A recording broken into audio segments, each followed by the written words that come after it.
Good afternoon.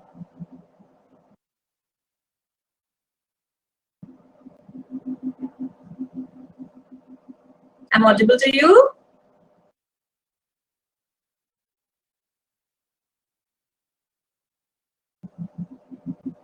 Good afternoon. See,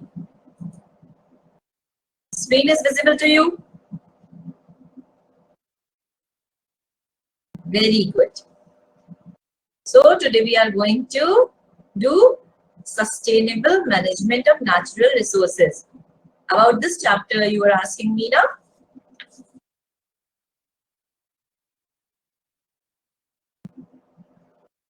Okay.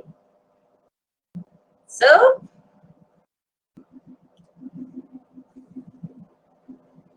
we are going to do our last chapter. Is it?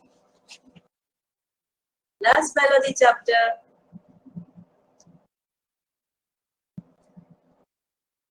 Very good. So let's quickly complete, okay? Do you know anything about natural resources?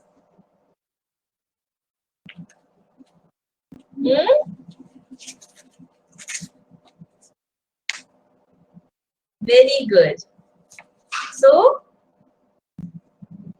there's a thing called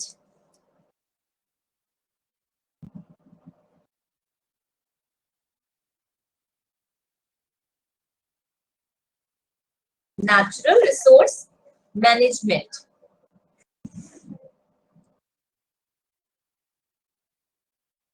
Step by step, I will tell you what natural resources are, why we need to live in sustainability, and how we need to manage them. What is the purpose behind that we are studying this chapter? Okay? Okay. Let's have a look. So,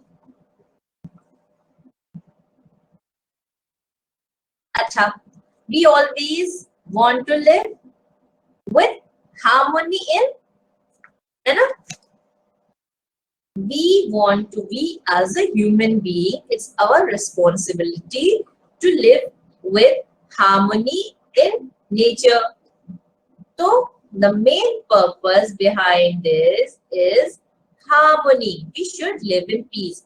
Means these natural resources is not a part of any particular country or any particular nation. This is beyond the boundary lines of any country. Okay. Achha, in class 9, you have learned about some natural resources. Like, क्या थे वो natural resources? Like soil, air, water, है ना? And how many components will cycle? You have seen water cycle, soil cycle, है ना? So, and what was the thing which were disturbing these natural resources? You must have heard about air pollution, soil pollution, and water pollution. है ना? So in soil is just not the component to grow plants. Soil is full of natural elements which we need. From the soil we get a lot of metals, a lot of things we require for our day-to-day life. We are getting fossils, biofossils we are getting from soil. We are getting petroleum, we are getting coal, and moreover, we are growing our plants on the soil. And for this proper management, we need air. And air is not the right of any one person or any one individual that we are just coming and we will pollute the air and just disturb the whole natural resource. So it is our moral responsibility to live in a society in a way that this should be in peace and should not harm to others. So all natural resources in a word are basically the right of every individual who is the part of this universe. So Let me write a definition for you. Natural Resource Management, NRM. Okay, NRM, Natural Resource Management, is the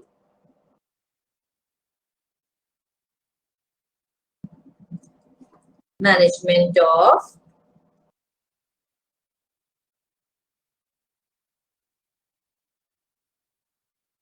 natural resources like land, water. You know, na, H2O is the formula of water. Soil, land. Acha, okay. You just quickly write down this definition. Okay. NRM is the management of natural resources such as land, water, soil, plant, and animals.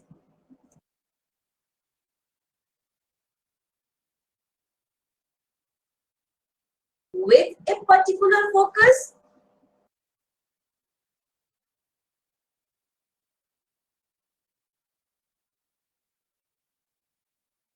on how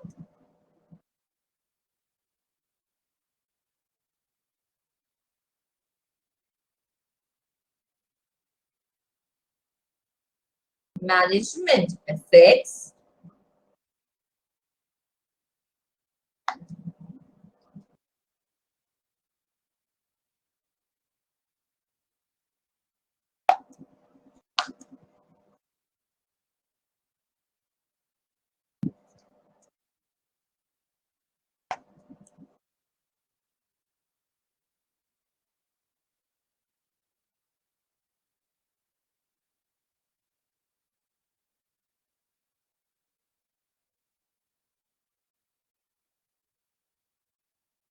okay.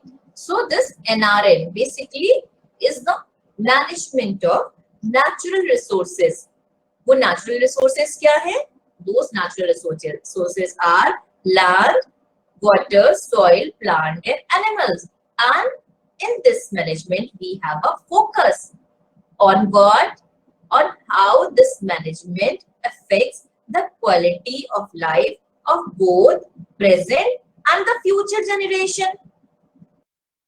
Let me explain you this by giving example. Simply see, we have a very, for everything, we have a constricted supply. Like we have a some definite amount of petroleum present in our nature. And if the present generation will totally just, we will consume this petrol, then a very little amount, or in fact, no less amount, or in fact, it may become absent for the future generation. Got it? So we have to consume the things present today in an order so that for our coming generation, we should leave something for them so that they should also live in peace and harmony. Okay, so coming to the next topic, that we have heard of so many problems associated with this, and these problems are the environmental problems. So these problems, as I have told you, not are just dealt with on a national level. So these environmental problem are a global level problem.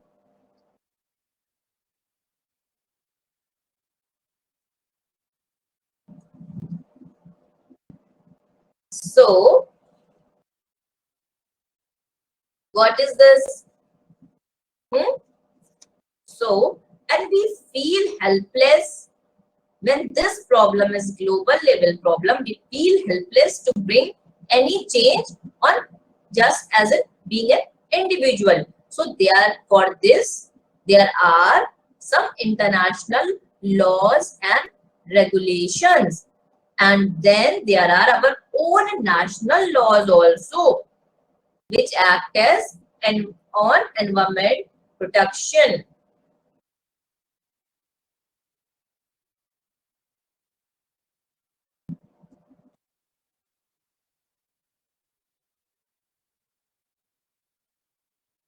For environment protection, we have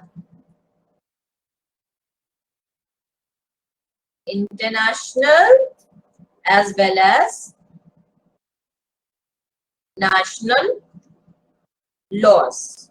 This is the one point which you have to know. Acha, okay. So there are so many national and international organizations, so many NGOs which are working in order to protect our environment. Our environment, how with such a right we say our environment. So this is our duty to protect our environment. But when we are not going to perform to our duty, then we have to go through some laws, and that is why these laws are present. And what's the main thing behind creating these laws? Because we are not aware that how much we have to use, how much we are unthinkably exploiting our resource, and this is a very recent phenomena in our society. So once this awareness will rise, we need to take a action. So I'm going to tell you about few actions which our government or which our some environmental protection agencies are taking. One of this action which you need to know is Ganga Action Plan.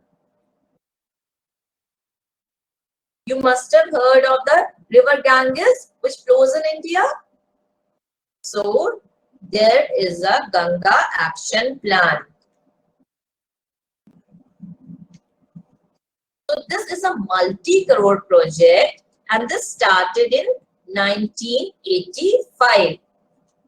And this project was started because the quality of water of river Ganges was very poorly adulterated by a type of bacteria. Which bacteria? This circular shaped bacteria. These are called as coliform bacteria.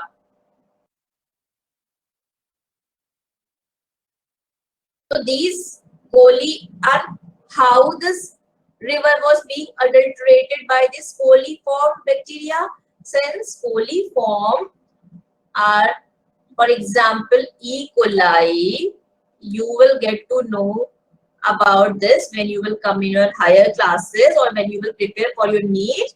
Then surely we will be telling you what these E. coli are. You just know that these are, this E. coli is a sort of coliform bacteria or just a bacteria which passes through human feces, and it passes through the water, and because of this coliform bacteria, because of its presence in water, a contamination disease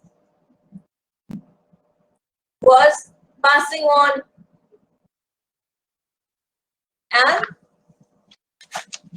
this disease, when the river Ganga was flowing through Gangotri to Rishikesh to Roorkee, and then when it passes through Kanpur to Allahabad, and when it passes through Varanasi, then to Patna, and from Patna to a lot of cities of Bihar. Patna is the capital city of Bihar state of India. So from Uttar Pradesh, from Uttarakhand, means Uttarakhand, we have seen a pattern of this type of pattern of contamination of river Ganga. So you just understand that these peaks are some cities where this river has been found polluted. Okay. So till Bihar, from Uttarakhand to Bihar, the way Ganga is flowing, a lot of fecal contamination. Wait a second, please wait. Fecal contamination means these bacteria passing through feces of people, passing through stool.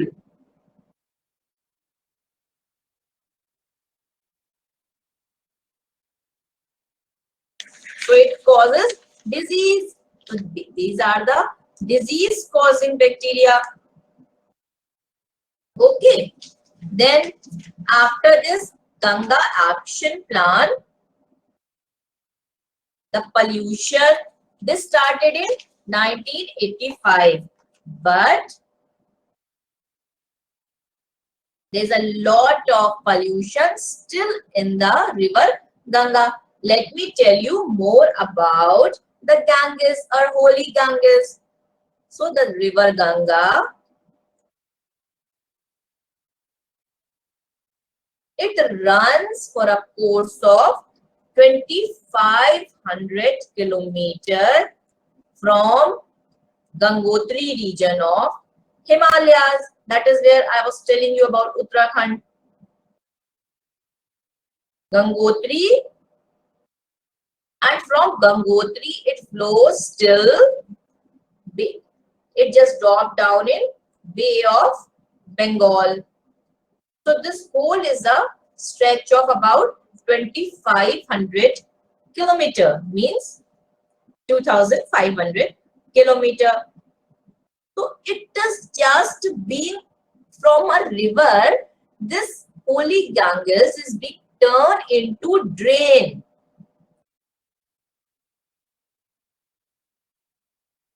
How? Because we are not sustainably managing our this river. See, we just pour garbage in the river. A lot of excreta is just placed, and untreated sewage is the cause behind this.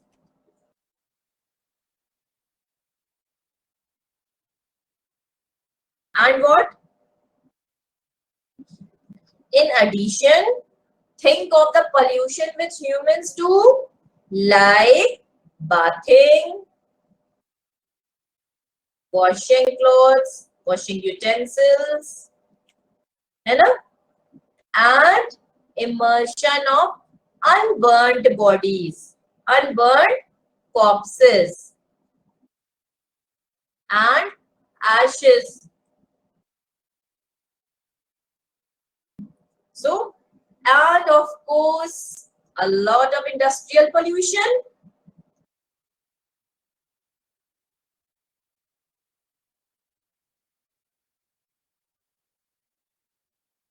which is a cause behind this Ganga water pollution. So lot of chemical effluents, or you can just say lot of chemicals are coming out from these industries, and without treating them properly, they are just passing them into the river. And what will happen with this chemical? In your last class, I have told you about biomagnification. Q.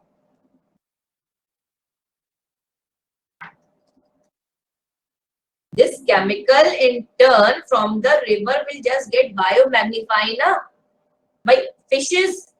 It will go into fishes, and then it will go into human beings, and from fishes to a larger fishes. So this industrial pollution will pass on in the bio chain, in the food chain.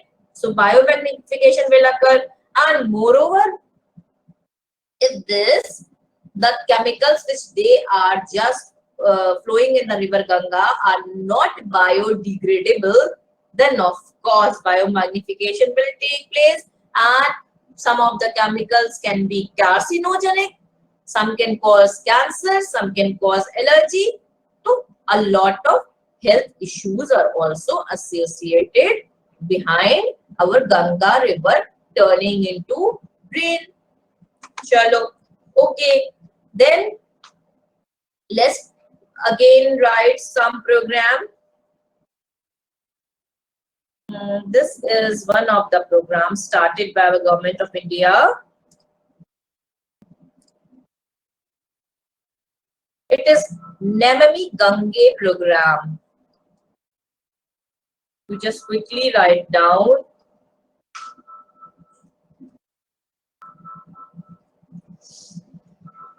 And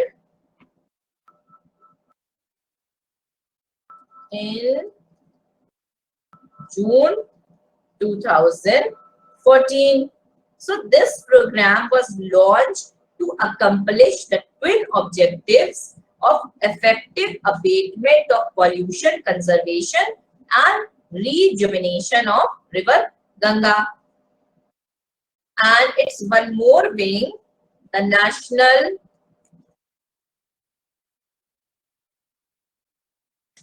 Mission for Clean Ganga.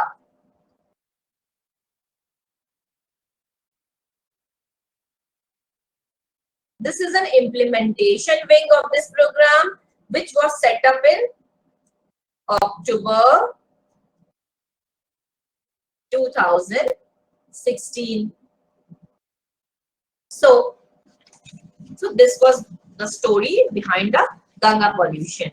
Okay, let's quickly see the checkpoints which we need to follow in order to live sustainably in the environment. We have to follow few R. We have to follow just few R. This R is very important. How? R. We need to know to refuse. We should have the capability to say no to things people offer you that you don't need. You should know how to refuse something. And refuse to buy products that can harm you and the environment. Means say no to plastic bags. And then we need to know to reduce. Means that you use less. You can save electricity by using it less. You can save water. You can save petrol. You can save food by not wasting the food. Okay? Then the next R is reuse.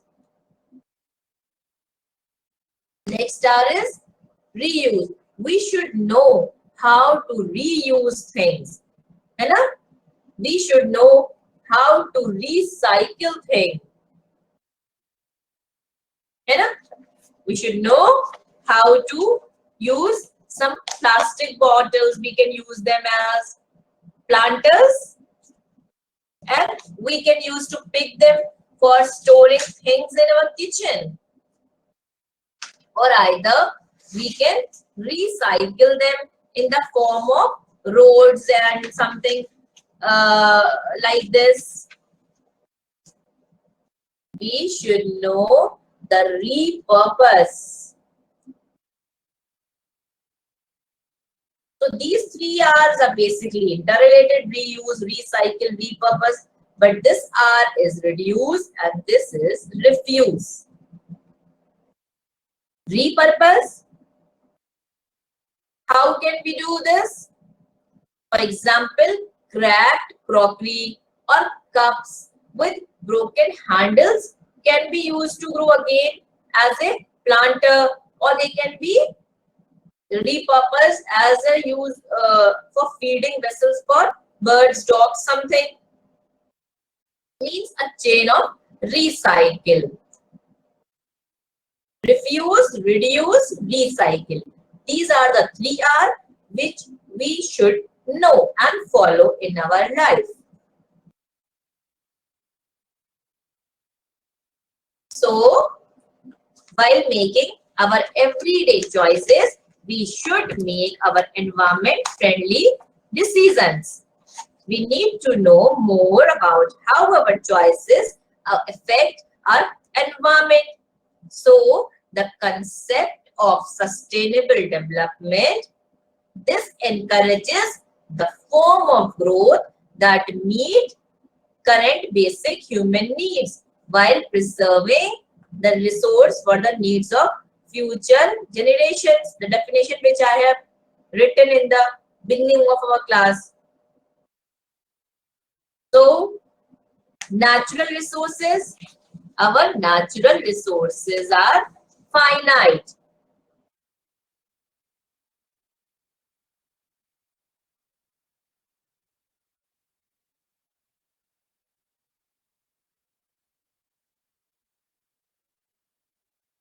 Natural resources are finite means they are in a limited number, है ना? And are capable of being destroyed by unsustainable development. So there is a need to develop approaches, strategies that should combine for both developmental efforts and conservation measures. For example, we were having some natural resources in our past, but those resources are not present today because they were unsustainably used by our ancestors. So this is a limitation factor for sustainable development. Okay. So this management should also ensure that the natural resources are equally distributed. Means this is just not the right of some handful of rich person. You know, everybody has the right on the natural resources because everyone is the children of God. So everybody need these natural resources. So this should not be the right of some rich handful of rich persons. So another factor to be considered while we exploit these natural resources is the damage. While exploiting these natural resources, we are on the other hand damaging our environment. How? For example, we are mining. You must have heard of coal mine, you know? Or we are mining some metals, iron ores, etc. So in this, while mining, what is happening? This causes pollution because a large amount of slag, SLAG, a large amount of slag is a large amount of slag we are discarding. And what is slag? Suppose you are in some metal mine. So slag is what? Slag is the stony matter. Slag is the stony matter separated from metals as waste during the smelting or refining of ore.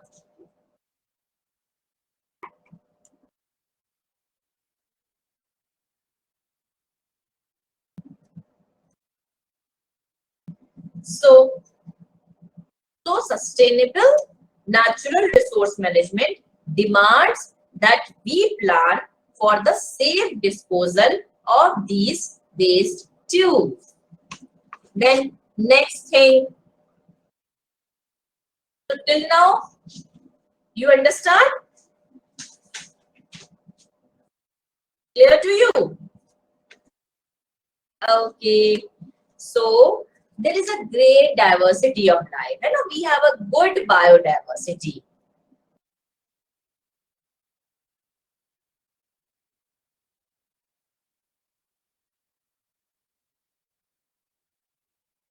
All around us, there are enormous variety of living forms.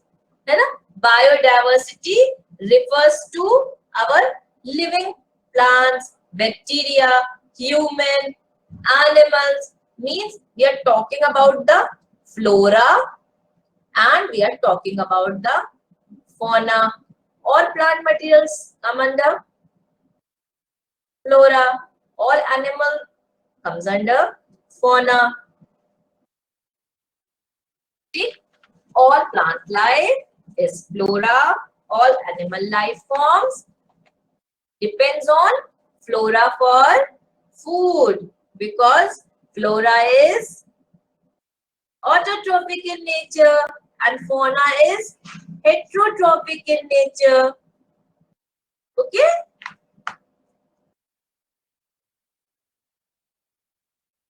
Topic which we are going to deal is forest and wildlife.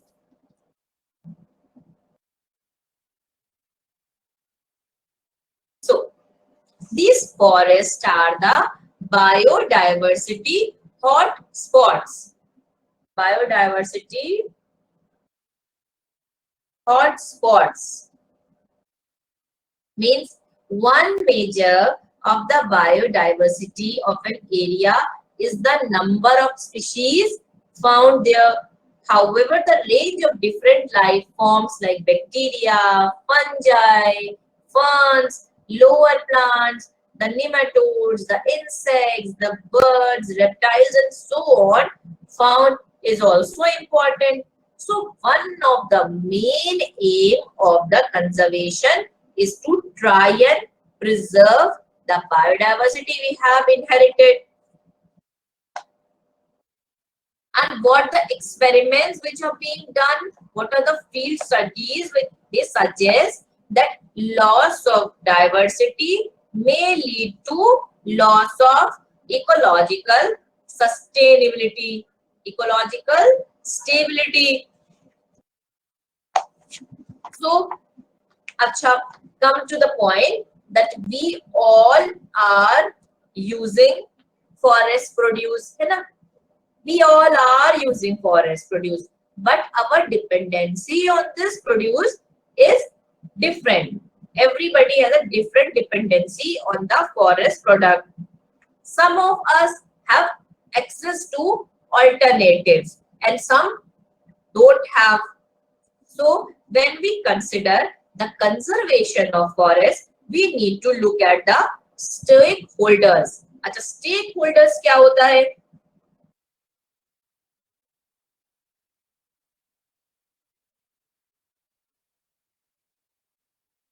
Stakeholder basically is a party. वो लोग जो interested होते हैं किसी भी company में and can either be affected and can either affect that.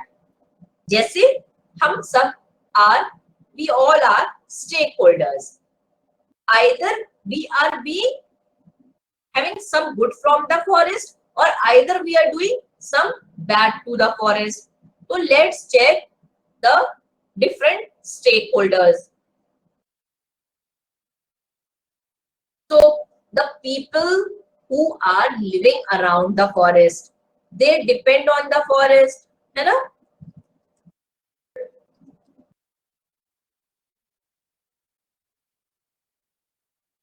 So one stakeholder is the people living around the forest. ठीक है? They depend on forest for various aspects of their life. Then the forest department of government,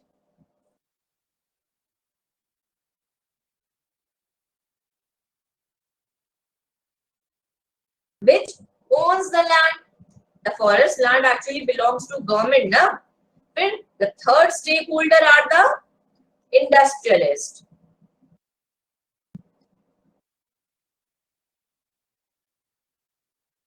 For example, they use tendu leaves to make BDs. You must have heard of the local type of cigarette in India. This is called BD. So these industrialists use tendu leaves to make BDs to the one with paper mills, who use various forest produce but are not dependent on the forest or any one area. अब एक जगह forest से वो consume हो जाएगा तो they will go to some other forest. और जो लोग वहां रह रहे थे, actually they were directly dependent on that forest. So, और fourth stakeholder है the wildlife and the natural enthusiast.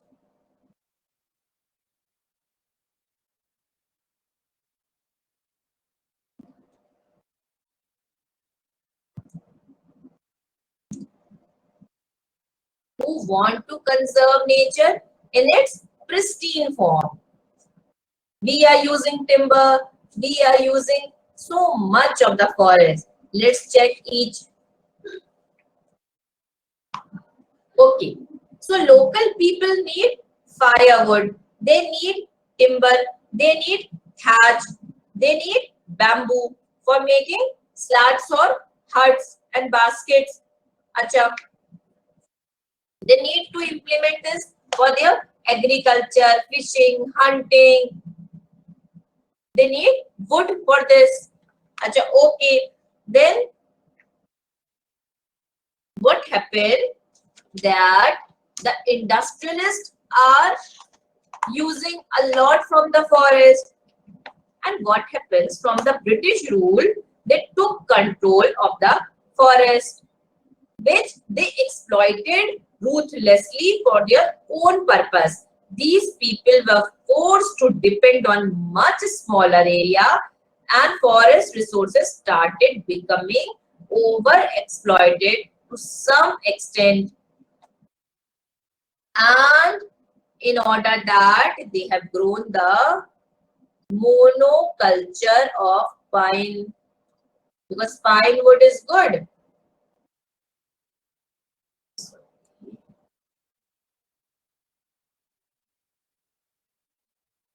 Monoculture. Okay, what is this monoculture?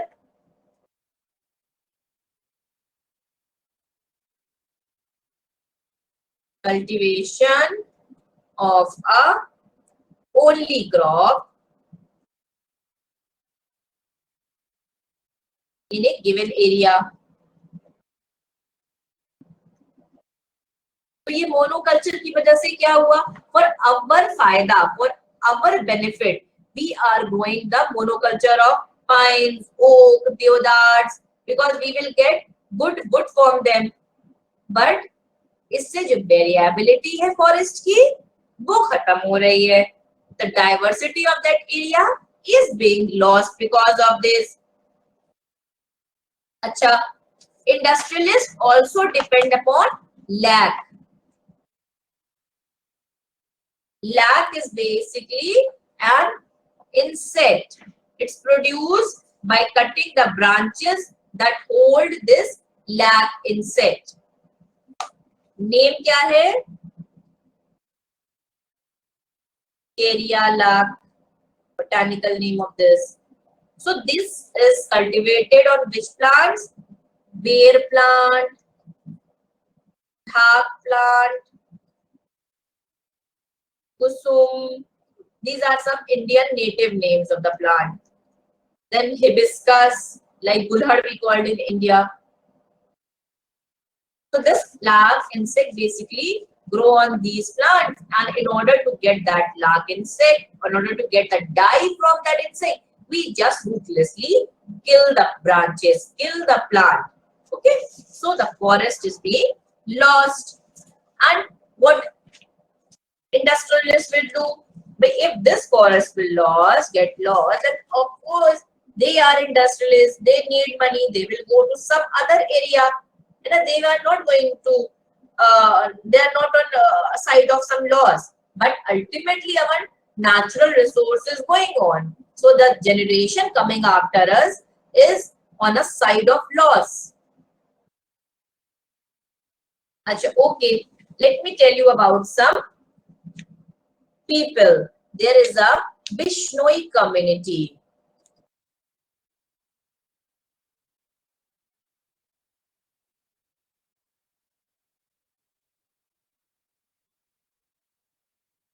These are a group of stakeholders who are wildlife enthusiasts. So this Bishnoi committee, basically these people live in western Rajasthan on the border of Thar desert. So conservation of wildlife and forest is one of their religious duties. So these nature loving people have sacrificed their life for the forest. Then comes the second thing. We have Himal national parks for managing of these. Then we have protected areas for protecting the forest range, that we are not allowing the local people to come into that. है ना? अच्छा, apart from forest, we are also protecting our rivers by making dams. Acha, in management of forest, there was one Andolan you must have heard of, that was Chipko Andolan.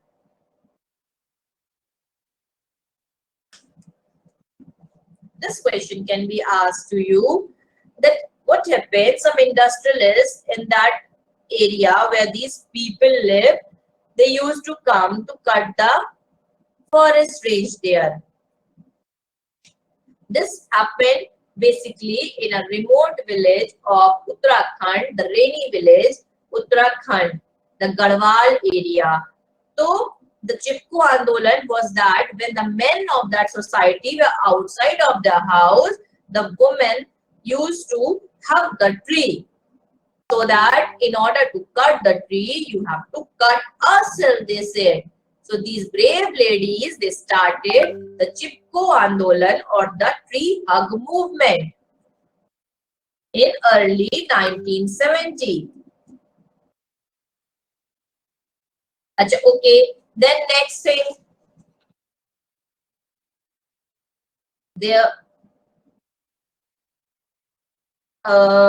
in 1972, this story of 1972, a very important plant for timber is sal, commonly called as sakhu. It's basically grown in the Bengal area. The West Bengal Forest Department recognized its failures in reviving the degraded sal forest. So they were not able to recover that area. So one of a officer, Mr.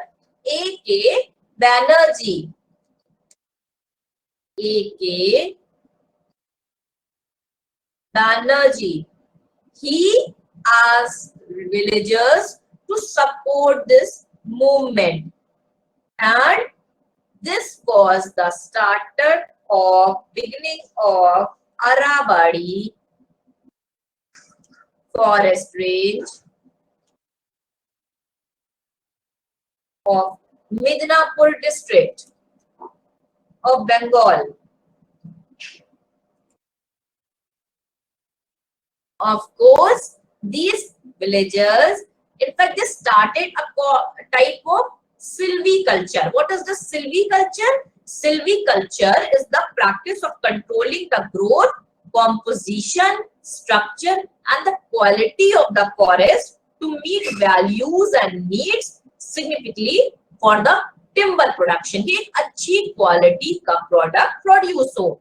For this, Mr. A.K. Banerjee involved the local people around the forest, and they have given some sort of timber to them, and a part of that, a part of timber to them as their wage, as their mehnatana. So the 25% of the total harvest was allowed to the local people, and some sort amount of fuel wood was also made available to them. and fodder for them on payment of nominal fees. So this way the Aravalli forest range just blooms.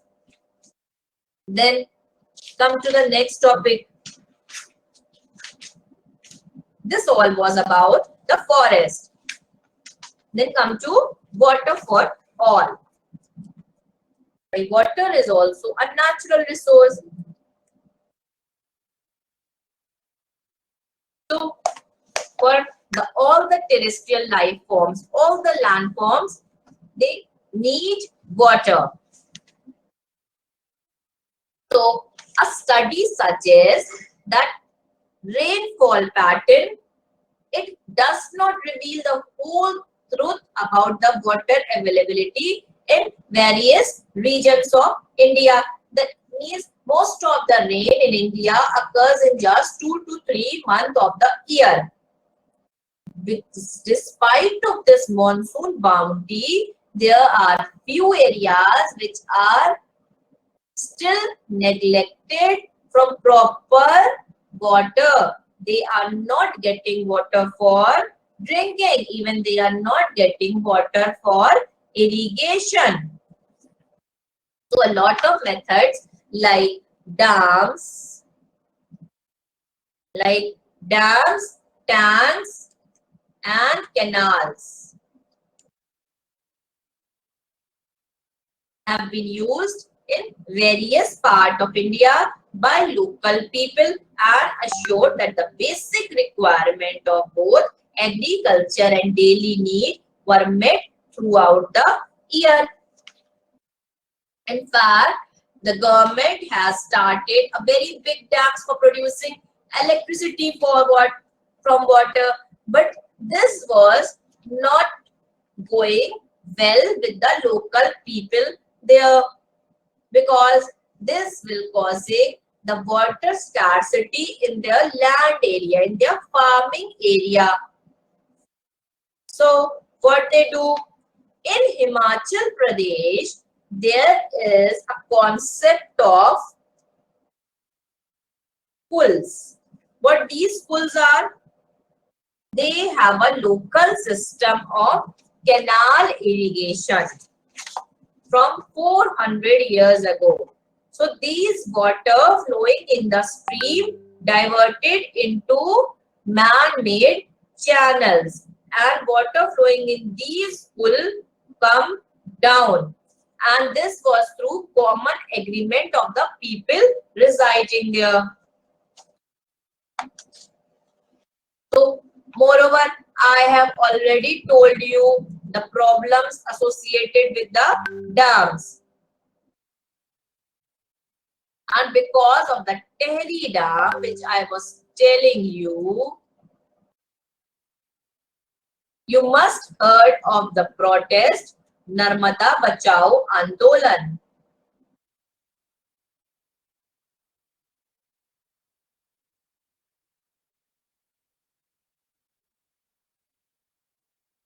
Means save the Narmada movement because of raising the height of Sardar Sarovar Dam on the river Narmada.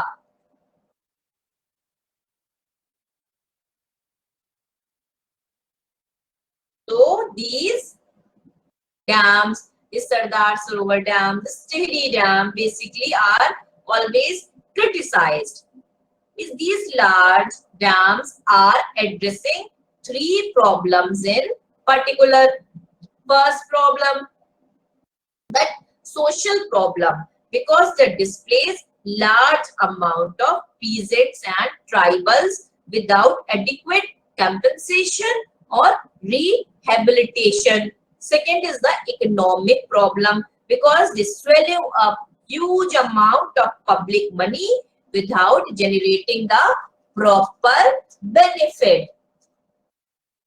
And third problem, any idea? Third problem is the environmental problem, because they contribute enormously to deforestation.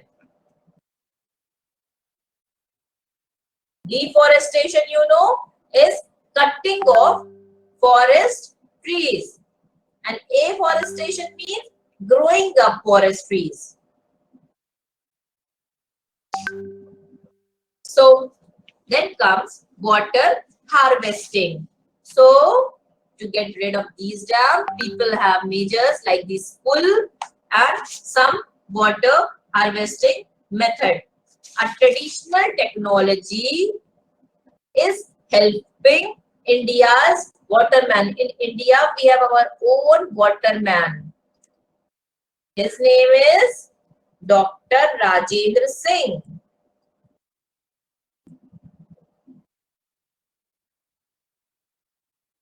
So there was a custom of making johars. This is a sort of some well. So the aim was to develop primary resource of land and water to produce secondary resource of plant and animal for use in a manner which will not cause ecological imbalance. Basically, the whole story is behind to protect the ecological imbalance. So there are a lot of things like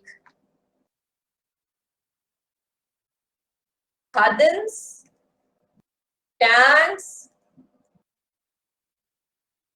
nadis in Rajasthan, bhandaras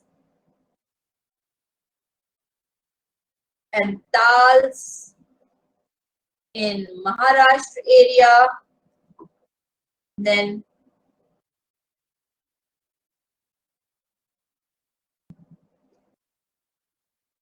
bandis in Madhya Pradesh and Uttar Pradesh, ahars and pines in Bihar, India. So these are all just water conserving traits. Okay.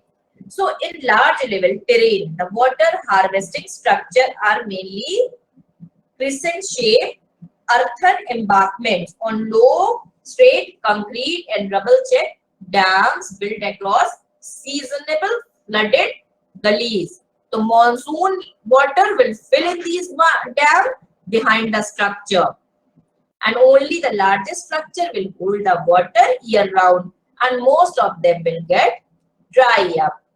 But this culture will give a good source of groundwater behind the terrain.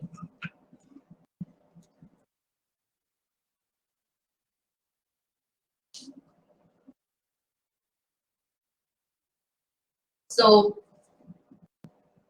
this is all about the traditional water harvesting system, and then come to our next natural resource, that is coal and petroleum.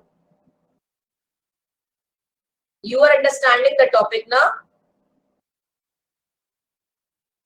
This is all sort of lecture thing and nothing to, you will just learn while listening me.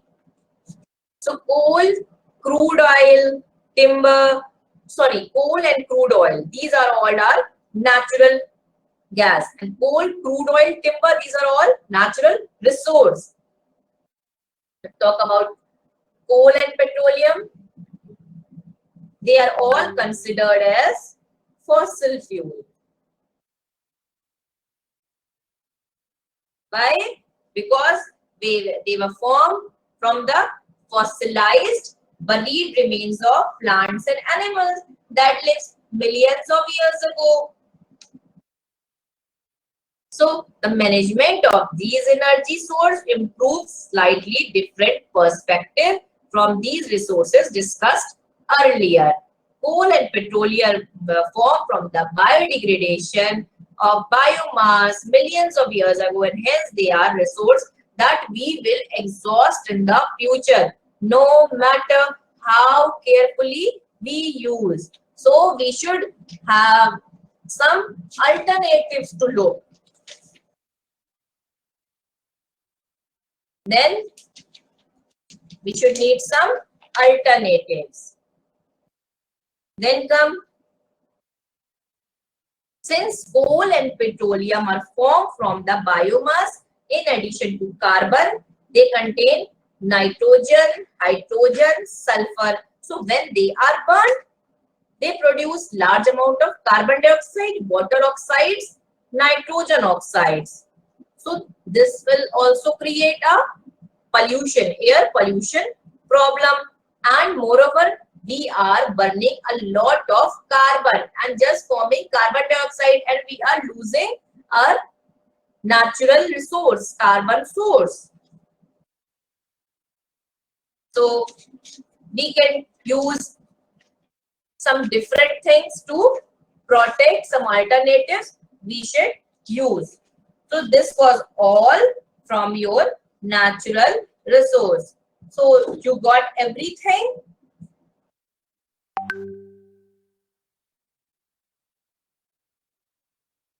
Any problem from the chapter or any other class which you want to have on Monday? No doubt from this chapter. And very good. Acha, moreover, we want to know that you have your science exam on Monday or Tuesday? Tuesday, I guess, no?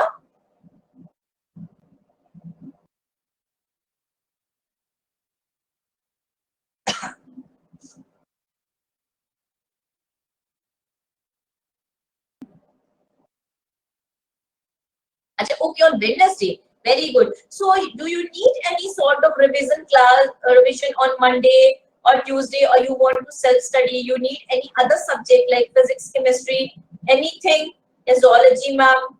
Should I tell them that you need some sort of class, or you are okay with all this and you will do self-study?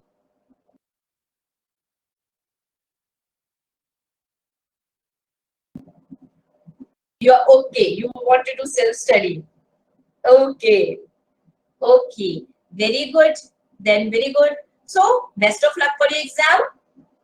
Study well, study hard. I know you are a very good bacha, and do well in your exam and make us proud.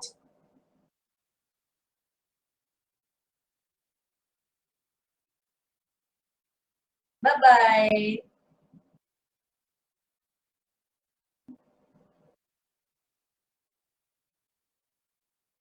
Bye.